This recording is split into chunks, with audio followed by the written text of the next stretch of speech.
This question can be a textbook example of redundancy. Ongoing maintenance. Maintenance is something which is anyway ongoing, so A can be eliminated.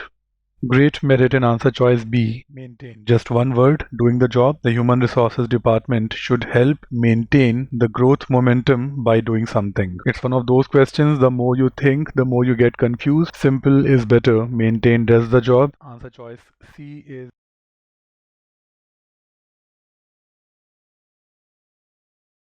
help to maintain and continue. Again, wordy and awkward. The usage of both maintain and continue in the same sentence is anyway redundant, so D is a bad answer choice.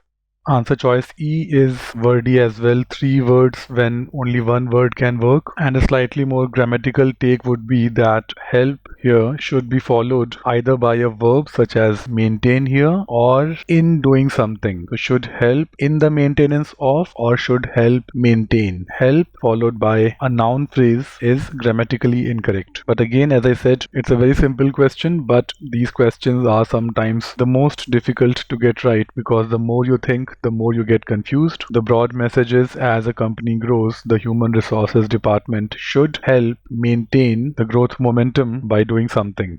B is the best answer choice.